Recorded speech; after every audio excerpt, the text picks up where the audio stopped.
So guys, ayan yung Hammam Cleopatra. Ang sabi, dyan daw naliligo si Cleopatra. Kaya ito ay famous dito sa Egypt. Dinadayo ng maraming tao. I hope narinig yung sinabi ko. So ito nga yung second day natin dito sa Marsa Matruh at ang target natin ay ang Hammam Cleopatra. So, ito na yung Hammam Cleopatra. 5 to 10 minutes lang siya from Porto Matruh. Pasok tayo sa loob at makita natin yung Hammam Cleopatra.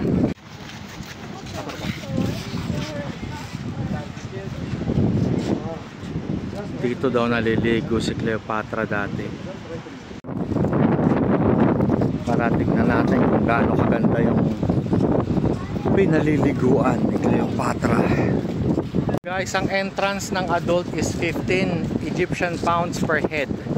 At ang bata ay libre. Tara, check natin. 5 to 10 minutes lang to from Porto Matruh. Update, wala namang sinabi kung may foreigner price. Basta adult 15. So yun lang para clear. Unfortunately, kung na-notice ninyo mga kabayan, ang dagat ay medyo wild. So hindi tayo sure kung makakaligo tayo sa ganyang kalakas na wave. So let's see, update ko kayo.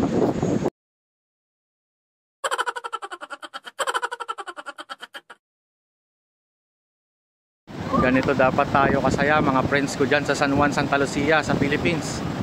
Kailangan ko bang mag-abroad para lang matuloy mag-swimming? Ano nangyari sa group natin? Share mo to sa mga kaibigan natin, yung mga drawing na yan. Bye bye. Inaw ng tubig, kaya pala gusto ni Cleopatra dito. Ay, nakita nyo. Mga fish. Punta tayo dun mamaya, baka dun naliligo. Makikita natin si Cleopatra. Mga tol, nagpaplano pa rin ba tayo mag-swimming? Ako nandito na, sana kayo? Kalas-kalas na tayo sa grupo. Palit na tayo ng grupo. Isa-shoutout ko pa ba kayo isa-isa? Ano na? Ha? I-share mo to sa friend mong drawing.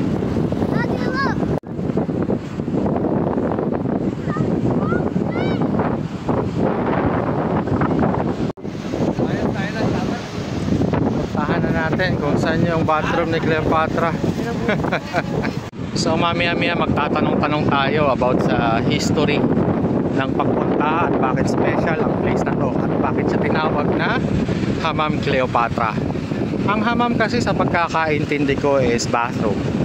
So kuha tayo ng mga ibang details at inshallah makahanap tayo na makakapag-explain bakit to naging famous at tinawag na Hammam Cleopatra. Ayan, at nakikita nyo naman na talagang dinudumog ito ng mga lokal maging ng mga turista. Ang ganda dito. Nga lang maalon. Mga tao hindi mo rin makokontrol. Kailangan mo ng maraming tao rito para magkaroon ng order. Mukhang may pila tulad yan, pag may nalaglag, kaya ingat kayo sa mga gamit ninyo. Masyadong maraming tao rito. At lahat ay busy. Medyo maingay na, sana naririnig nyo. Yung mga nagbebenta rin pala rito.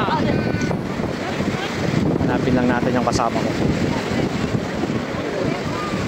Yun sila So guys, ayan yung Hammam Cleopatra. Ang sabi, dyan daw naliligo si Cleopatra. Kaya ito ay famous dito sa Egypt. Dinadayo ng maraming tao. Ayun lamang po, pakishare na lang po sa mga taong mahilig sa history at malaking bagay ito sa kanila. Share nyo rin sa mga kamag-anak o relatives ninyo na balak pumunta rito sa Egypt in the future. Maraming salamat sa mga nagsishare. Importante ito sa mga first timers. Salamat kabayan at ingat po palagi.